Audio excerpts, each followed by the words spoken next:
مرحبا. قضية إبراهيم، قضية إبراهيم اللي عليها مليون لغز ولغز، اللي عليها مليون علامة استفهام. لماذا إلى الآن لم نجد أي قرار يسلك صدورنا، يطمنا، يدينا أمل في بكرة؟ المافيا اللي كل يوم والتاني طالعة تتبجح علينا وتتطاول علينا ويقلوا أدبهم علينا، وكأن ناقص يرقصوا ويقولوا البلد بلدنا، نعمل اللي احنا عايزينه. طب الرئيس نفسه طلع قال أنا بنظف مؤسسات الدولة اللي هم كانوا بيدعوا إن هم جزء منها. طب حق إبراهيم، حق إبراهيم اللي إلى الآن أثبت باليقين إنه قتل مع سبق الإصرار والترصد. قتل، اتزورت تقاريره، اتقتل، استغل، اتبهدل لآخر دقيقة في عمر هذا الشاب. اتبهدل. لماذا؟ يعني لقينا كومبارس طلعت تطاولت على المصريين بألفاظ خادشة للحياء،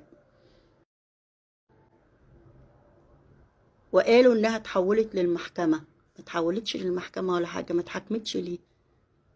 مروة كشفت الفساد، اتحكمت في يوم وليلة ليه؟ ولد بابا توفى، يوتيوبر، عذرا نسيت اسمه، شك في وفاة والده، قدم على طلب استخراج الجثة خرجت بعد 10 أيام. احنا دلوقتي داخلين في 4 شهور. ليه كل هذا الإصرار من المافيا بعدم خروج جثمان إبراهيم؟ ليه كل هذه السعادة بأن القضية ستغلق؟ ليه كل هذه السعادة من المافيا أن القضية هتغلق، رغم أن هم المفروض لو هم كانوا نضاف من شبهة جنائية في حق هذا الولد كانوا هم اللي سرعوا لاستخراج الجثة. هم بيمطلوا في تقديم التقارير، بيمطلوا في كل شيء. احنا عارفين ان الموضوع طايل ناس كتير جدا، بس خلينا في اللي باعته، اللي اداها الامان واستغلته وغدرت بيه، اللي باعته رخيص، اللي باعته قطع غيار. اذا كان بقى النخاع الشوكي، اذا كان كلى، اذا كان كبد، انا على ما اعتقد ان اساسا الجثه كلها اتباعت. الولد ده تعرض لغدر، وذنبه في رقبه كل واحد قادر يساعده وما ساعدوش. كل اصحابه اثبتوا ان ابراهيم لحد قبل ما يرجع لها كان بكامل عافيته. دوروا انتوا بقى ايه اللي حصل بعد اول 12. دوروا اول عملية عملها امتى وليه. دوروا تاني عملية، تالت عملية، عملية اول شهر 3 ليه. عملية اللي كان بيحتضر وبيتقال اخوه نازل دلوقتي يعمل تحويل مسار وامعاء وغيره وغيره. ليه بيحتضر؟ منزلينه اوضه العمليات. ايه اللي كان ناقص بياخدوه منه؟ الفيديو اللي انتشر ليه وهو بيحتضر، الفيديو الحقيقي اللي حاولوا يضللوا المصريين ويضللوا العداله ويقالوا ان ده مش ابراهيم، اللي قالوا ده عليه باكستاني والماني والكلام الفارغ ده.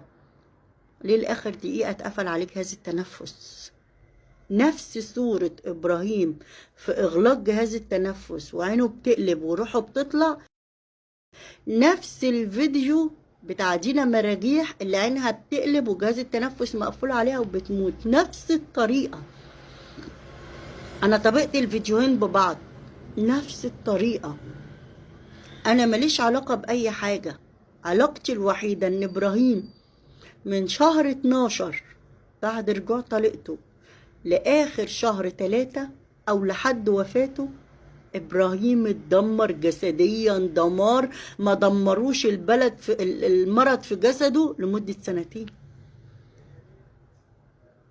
سنتين بيتعالج من يوم قضية عملية البواسير اللي قالوا عليها دي، وقعدوا يتمسحوا فيها ويضللوا الرأي العام وعايزين يشتتونا، يتجهونا هنا ويتجهونا هنا. لا لا لا لا لا لا، مفيش تشتت. كله يركز في اخر 4 شهور في حياة ابراهيم، ماليش علاقة بتواريخ. ما عنديش قصة التواريخ، لان كل فيديوهاتها هي اللي منزلاها وهي اللي متحكمة فيها، حطها في البايو عندها، حطها في الارشيف، حطها في المشروعات، ووقت ما يفعل المزاج تنزل الفيديو تنزله. انا مش قضيتي قضية تواريخ، انا قضيتي جريمة قتل حاصلة. موضوع التواريخ ده للقيادات السيادية، انا ماليش علاقة. انما انا اللي قدرت اتوصل له ان الولد كان بكامل عافيته لحد اول 12.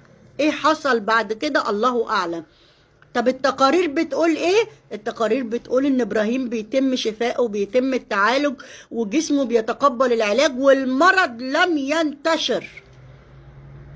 حطوا تحت المرض لم ينتشر دي مليون خط ومليون سبوت.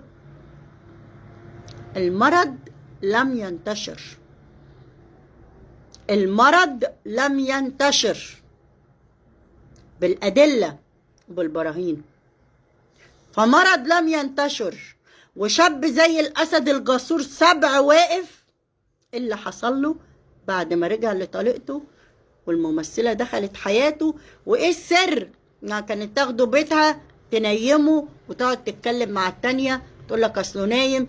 وإيه السر؟ إن قفشة كان بيجيب له أدوية من بره مصر ويقول دي مهدئات او مسكنات.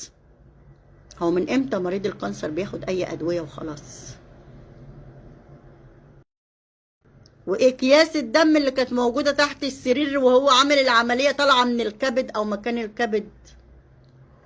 احنا امام شبهه جنائيه يا اصحاب القرار. هاتوا لابراهيم حقه عشان تحموا شباب مصر من مافيا الأعمال المشبوهة والأعمال الدنيئة وأصحاب المال الأسود. احمونا، بل احموا أنفسكم واحموا ولادكم، لأن المال المشبوه والمال الأسود طايلنا كلنا، يا بتجارة الأعضاء، يا بمخدرات، بتدمير الشباب، يا بأسلحة وإرهاب، يا غيره من الأعمال المشبوهة. قلت هيحصل الكلام ده، انا قايلاه من 8 شهور بس انتوا كنتوا لسه ما تعرفونيش. قلت هيجي مرض وباء للاطفال في سن معين مش هيتلحقوا، هيموتوا بسرعه. حصل ولا ما حصلش؟ الناس القديمه بقى، فككم من الناس اللي هي. قلت هيحصل، كله هيموتوا، هيبقى فيه هول. عارفه الهول اللي هو زي ما ربنا ذكره كده في سورة الحج؟ هول من كتر ما الأطفال هتموت هيبقى فيه هول. ده أنا قلته، هي قالته بقى بشكل تاني. قلت هيحصل لسنهم صغير اللي في المدارس مش هيلحقوا، أول ما الحاجة تجيلهم ده أنا قلته من زمان قايلاه.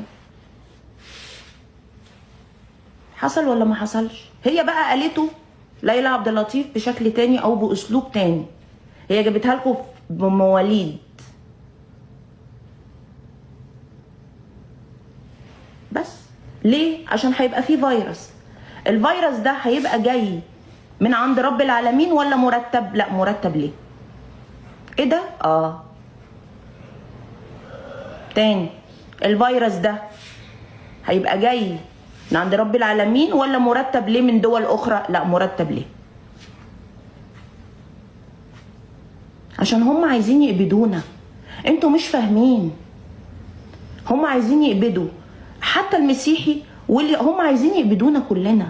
هم عايزين الشيطان هو اللي يبقى موجود، عشان كده عملوا حملة الشيطان عليا وطلعوني شيطانة.